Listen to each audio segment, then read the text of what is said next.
Welcome, everybody. Cheers.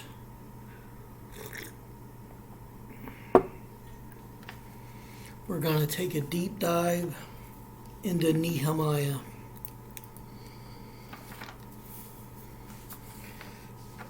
Nehemiah, God joins a construction crew. Nearly 100 years after the first wave of Jews returned from exile in what is now Iraq, they have a temple in Jerusalem, but they have no protection for it or for the people living there. The city walls are a wreck, either from recent attacks or from the Babylonian invasion nearly 150 years earlier. Nehemiah gets word of this. He's a Jew working in the Persian palace, more than 1,000 miles away. The news spins him into a depressed funk. He can't believe that his people are allowing the holy city to lie in ruins. He considers this neglect a national disgrace. Nehemiah convinces the Persian king to grant him a leave of absence so he can go back to his Jewish homeland and oversee the rebuilding of Jerusalem's wall. Non-Jews living in the area object to the building project. They're afraid that refortifying Jerusalem will become just the first step in rebuilding a Jewish nation that will eventually oppress them and perhaps deport them. In spite of this opposition, and perhaps inspired by it, Nehemiah orchestrates a team of construction crews that finish the job in 52 days. Jews and non-Jews alike see this astonishing feat as evidence that the construction miracle had been done with the help of our God. And that's Nehemiah 6:16. Ezra gathers the people and reads to them from the writings of Moses, perhaps laws in the book of Deuteronomy. Then he leads them in pledging allegiance to God and in promising to live according to ancient Jewish traditions. The main point of this book, in what appears to be a miracle, the Jews rebuild Jerusalem's broken walls in just 52 days. The writer, written as a first-person story, this book represents the memoirs of Nehemiah from Nehemiah 1:1. Jewish tradition says a priest named Ezra,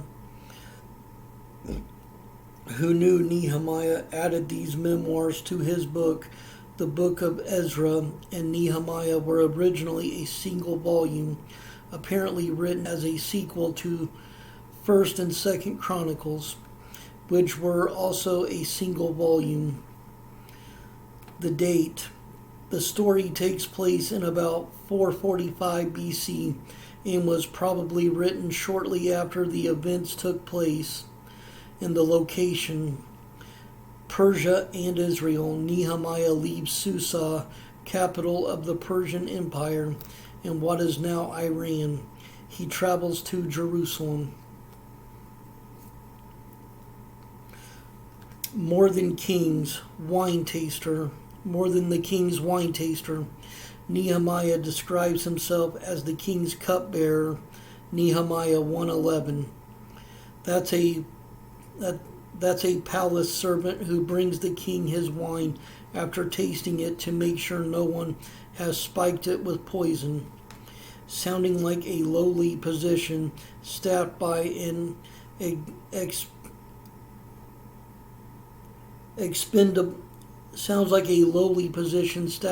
expendable human being.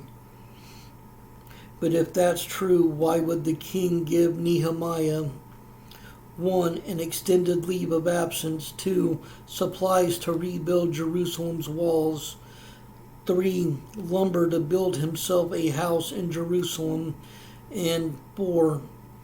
An armed escort of soldiers and charioteers for a round trip of more than 2,000 miles. Official cupbearers for many kings carried a lot of influence at the palace. After all, cupbearers generally saw the king every day and had his ear. And they certainly had the king's confidence since he trusted them with his life. The job's prestige shows up in a book in the Roman Catholic Bible, Tobit, part of the collection of ancient Jewish writings called the Apocrypha. Tobit describes a particular cupbearer as the number 2 man of the Assyrian Empire. King Esarhaddon, son of the infamous Sennacherib, appointed Ahikar chief cupbearer, keeper of the royal seal, and chief of administration, and that's Tobit 122. A drink fit for a king. A servant offers his master a drink. Cupbearers like Nehemiah made sure the king drank the best wine.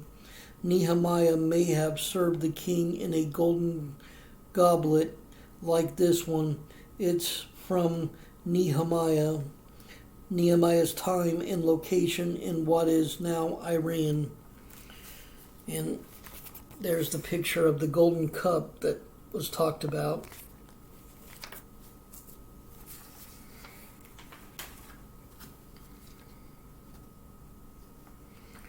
Asking the king a big favor. Nehemiah 2:5. Send me to Judah to rebuild the city where my ancestors are buried. Nehemiah is a Jewish man working as a palace official in Susa, capital of the vast Persian Empire that stretches from northern Africa to India. One of his brothers has just returned from visiting Jerusalem, and he gives Nehemiah a distressing status report. Things are not going well, he says. They are in great trouble and disgrace.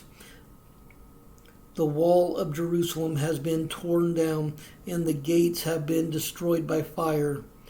Nehemiah 1:3. Nehemiah doesn't say if this is a fresh development, the result of a recent attack. Perhaps the Jews who have been living in Jerusalem for 2 generations still haven't bothered to rebuild the walls that Babylonian invaders tore down in 586 BC. In either case, this news hammers Nehemiah. He sits and cries, then he begins praying and fasting, skipping meals as he pleads with God. Nehemiah gets his disturbing news in November or December of 446 BC. For some reason, he has to wait 4 to 6 months to act on it, sometime in April or May of 445 BC. That's the first time King Artaxerxes notices Nehemiah is depressed and asks why. Perhaps the king was traveling during the cool winter season. Whatever caused the delay, it has given Nehemiah plenty of time to consider what he'll say to the king. Nehemiah asked for a leave of absence to repair the most sacred Jewish city on earth. He also asked for letters granting him safe passage and a letter granting him local timber for the construction. The king gives him all this and more. An armed escort, Nehemiah apparently leaves right away, since the journey is more than 1,000 miles, takes several months, and his memoirs say he's busy working on the wall by mid-August, rebuilding Jerusalem's walls in 52 days. Nehemiah 4:17. Laborers carried on their work with one hand supporting their load and one hand holding a weapon. 3 days after arriving in Jerusalem, Nehemiah climbs on his donkey and takes an evening ride around the city, inspecting the broken walls and gateway entrances. There's so much destruction in some areas, he says, my donkey couldn't get through the rubble. Nehemiah 2:14. Nehemiah meets with city leaders to tell them about his mission and the king's support. There's no hesitation. They want it on this plan. They want in on this plan to rebuild the walls, so they mobilize the citizens. Nehemiah organizes the workers into construction crews, assigning each crew to a section of the wall. This may have sped up the work by spurring some friendly competition among crews. Non-Jews in the area, Arabs, Samaritans, and Ammonites, condemn the project, and with good reason. If the Jewish nation manages to pull itself up out of the rubble, non-Jewish settlers in the area can expect to forfeit their land. This is the Jewish homeland. A coalition of opponents to the project plots to stop the work. They accuse the Jews of rebellion against Persia. They criticize the work as sloppy. They threaten to attack the workers, and they offer to meet with Nehemiah in a negotiation, intending to kill him. At least that's what Nehemiah figured, so he didn't go. After the threats of attack, half the workers take up guard duty. The other half arm themselves and keep on working. On October 2nd, after just 52 days, the Jewish workers finish closing all breaks in the wall. They've also plugged each of the city's gateway entrances with massive wooden doors. It's unclear how much repair was needed, or if Nehemiah's job was just a temporary patchwork. Josephus, a Jewish historian, writing several hundred years later, said it took 2 years and 4 months to finish the job, perhaps a more permanent repair. Archaeological evidence suggests that there was some extensive work and that Nehemiah's construction crews rebuilt the eastern wall facing the Mount of Olives. That's the area where Nehemiah reported that the damage was too extensive for his donkey to maneuver through. Whether the work was temporary or permanent, what the workers managed to accomplish is under 2 months astounds even their critics, putting the fear of God in them. Promise to God, Nehemiah 10:29. They swore a curse on themselves if they failed to obey the law of God as issued by his servant Moses. Before the week is over, the Jews gather to thank God. The priest Ezra reads from the law of Moses. That's possibly sections of Deuteronomy that summarize the agreement God has with the Jewish people and the laws they're supposed to obey. Unfortunately, the words are in Hebrew, and most of the Jews have grown up in Babylon, where they spoke Aramaic, a language the Jews would continue speaking even in the time of Jesus. Temple workers scatter among the crowds and apparently translate the words into Aramaic. The Jews gather several times over the next few weeks to observe a Jewish holiday they had forgotten and to listen to more from the law of Moses. Then they agree to commit themselves to the agreement God made with their ancestors. They promise to follow all the laws written on the sacred scroll, emphasizing several. They won't: 1. Marry outside the Jewish faith; 2. Do business on the Sabbath; or 3. Neglect caring for the temple. They will: 1. Let the land rest and cancel all debts every 7th year; 2. Pay the annual temple tax; and 3. Tithe a tenth of their harvest and bring it to the temple. In doing this, the Jews became a people of the book. They live by the teachings of Moses. When they step out of line, leaders confront them. Nehemiah says that after he saw merchants bringing produce into Jerusalem to sell on the Sabbath, he ordered the city gates closed at the beginning of the Sabbath on Friday evenings.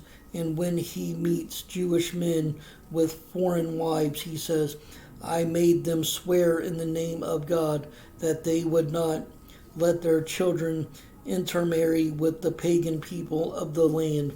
Nehemiah 13:25. To do less, many Jews feared would be inviting God to once again drive them out of their homeland. And this is the encore performance they want to skip at all cost.